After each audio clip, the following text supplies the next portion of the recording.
Hello दोस्तों, स्वागत है आपका एक और न्यू वीडियो में। तो देखिए, आज की जो वीडियो रहने वाली है हमारी हिंदी व्याकरण के एक टॉपिक जो कि बहुत इजी है, संज्ञा से संबंधित रहने वाली है।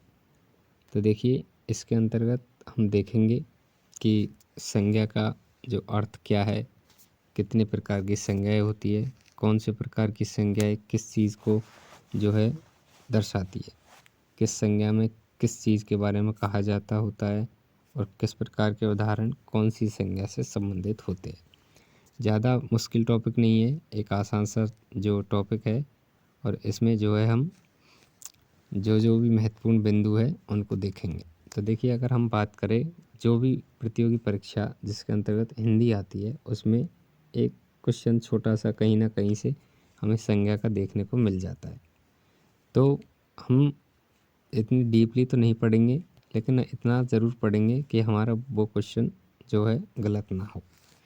तो इस प्रकार जो अगर हम रणनीति के साथ इस टॉपिक जो भी टॉपिक है हिंदी के उनको सबके बारे में अध्ययन करेंगे तो हमारा जो है प्रत्येक क्वेश्चन हिंदी व्याकरण से संबंधित एग्ज़ाम में अवश्य सही होगा। और हमें क्या चाहिए, सिर्फ हमारा क्वेश्चन का आंसर सही हो और बाकी चीज़ों से हमें कोई मतलब नहीं है। तो चलिए देखते हैं। तो सर्वप्रथम हम देखते हैं कि संज्ञा जो है दो शब्दों से बनी है, सम प्लस ज्ञा। कौन कौन से शब्दों से बनी है? दो शब्दों से बनी है, सम प्लस ज्ञा से। अच्छा देखिए, संज्ञा को अगर वैसे देखें, संज्ञा के रूप के आधार पर देखें तो संज्ञा दो प्रकार, जैसे हम दो भागों में इसको बांट सकते हैं। जैसे कि पहला यथार्थवाचक और दूसरा भाववाचक। और बेसिकली हम जब बात करते हैं संज्ञा की तो संज्ञा के तीन प्रकारों के बारे में बात होती है। कौन कौन से प्रकार है? तीन।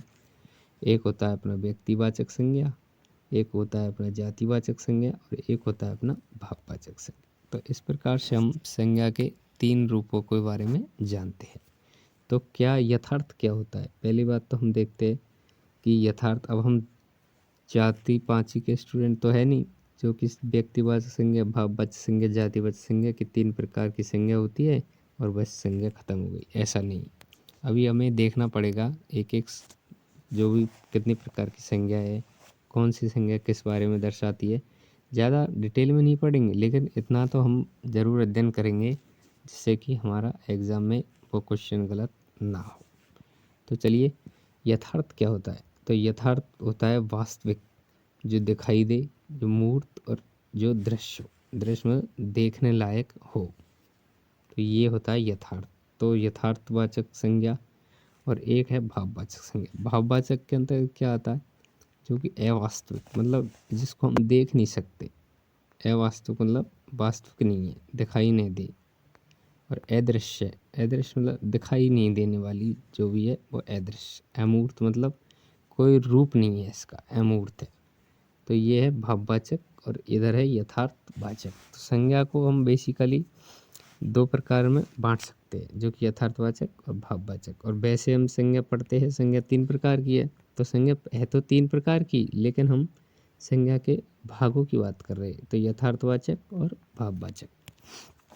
देखिए, यथार्थवाचक संज्ञा में कौन कौन सी संज्ञा सम्मिलित है? तो यथार्थवाचक संज्ञा में जो संज्ञा सम्मिलित है वो है व्यक्तिवाचक संज्ञा और जातिवाचक संज्ञा। और भाववाचक संज्ञा में जो भाववाचक संज्ञा है वो कौन सी जगह है? वो है भाववाचक में।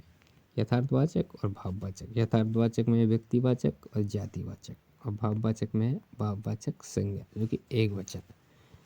अब हम बात करते हैं कि व्यक्तिवाचक संज्ञा में क्या आता है। तो व्यक्तिवाचक व्यक्ति, वस्तु या स्थान, यही तो दर्शाएगी भाई व्यक्तिवाचक संज्ञा। तो व्यक्तिवाचक संज्ञा निश्चित बद्ध व्यक्ति के बारे में बताती है कि भाई एक वचन है, बहुवचन है, किस प्रकार से है, एक व्यक्ति, दो व्यक्ति, वो किसके अंतर्गत आता है? व्यक्तिवाचक संज्ञा के अंतर्गत। अच्छा देखिए, जातिवाचक संज्ञा। तो जातिवाचक संज्ञा एक जाति, समूह, वर्ग, इसके बारे में बताती है। लेकिन एक बात यहाँ भी देखिए, जातिवाचक संज्ञा के भी दो रूप होते हैं। कौन कौन से? द्रव्यवाचक संज्ञा और समूहवाचक संज्ञा। ये दोनों जो है संज्ञा होती तो तीन प्रकार की है, लेकिन जो जातिवाचक संज्ञा है उसके दो रूप है, द्रव्यवाचक संज्ञा और समूहवाचक संज्ञा। और इधर जो है जातिवाचक संज्ञा जाति समूह बहु जो कि बहुवचन एकवचन इसको दर्शाती है। अच्छा, आगे देखते हम। अभी हमने देखा है कि संज्ञा किससे बनी है, यथार्थवाचक संज्ञा और भाववाचक संज्ञा। यथार्थवाचक के अंतर्गत 2 प्रकार की आती है और भाववाचक के अंतर्गत 1 प्रकार की। इन सबको मिलाकर संज्ञा हुई 3 प्रकार की। और जो जातिवाचक संज्ञा है उसके 2 भाग है। कौन कौन से? द्रव्यवाचक और समूहवाचक। चलिए अब आगे देखते हैं और क्या है संज्ञा के बारे में। तो देखिए, अब हम बात करेंगे कि व्यक्तिवाचक संज्ञा जो है उसके अंतर्गत क्या आता है।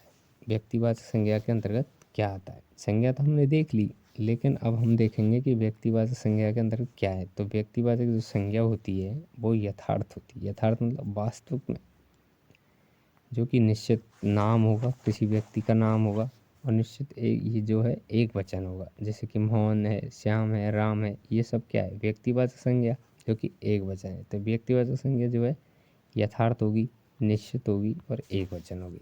कई बार एग्जाम में पूछा जाता है कि यथार्थ जो कि यथार्थ संज्ञा है वो कौन सी संज्ञा होगी? तो व्यक्तिवाचक संज्ञा जो है यथार्थ होगी। ठीक, अब हम देखते हैं कि जातिवाचक संज्ञा क्या है। तो जातिवाचक संज्ञा इसके अंतर्गत क्या आएगा? तो इसके अंतर्गत आएगा एक समूह, एक पदार्थ की जाति, और ये जो है बहुवचन होगा। तो जातिवाचक संज्ञा बहुवचन और व्यक्तिवाचक संज्ञा जो है एक वचन और यथार्थवादी। ठीक, अगले अब हम देखते हैं भाववाचक संज्ञा। तो भाववाचक संज्ञा जो है ये भाव होगा इसके अंदर। भाववाचक संज्ञा के अंतर्गत क्या होगा? भाव, किसी व्यक्ति के भाव होंगे। तो इस प्रकार से भाव, भाव मतलब हमारे संवेग, और जो कि किसमें? एक वचन में होंगे। तो ये है छोटी सी बात संज्ञा के बारे में कि भाई संज्ञा की परिभाषा क्या है और संज्ञा किस प्रकार की है। तो इसी प्रकार से एग्जाम में हमें क्वेश्चन देखने को मिलेगा कि भाई एक वचन किस संज्ञा में आती है? व्यक्तिवाचक, बहुवचन जातिवाचक और एक वचन भाववाचक। इस प्रकार से व्यक्तिवाचक किसी व्यक्ति का नाम होगा तो पूछेगा भाई किस प्रकार की संज्ञा है? तो व्यक्तिवाचक संज्ञा है। जाति समूह, कोई पदार्थ किस प्रकार की संज्ञा है? वही जातिवाचक संज्ञा है। किसी व्यक्ति के भाव किस प्रकार की संज्ञा है? तो भाववाचक संज्ञा है। तो इस प्रकार से एक छोटा सा क्वेश्चन किसी किसी एग्जाम में देखने को हमें मिल जाता है। तो ये छोटा सा टॉपिक था संज्ञा, वो उसके बारे में हमने देखा। तो चलिए अब मिलते हैं किसी नेक्स्ट वीडियो में किसी अगले टॉपिक के साथ। तब तक के लिए धन्यवाद। जय हिंद, जय भारत।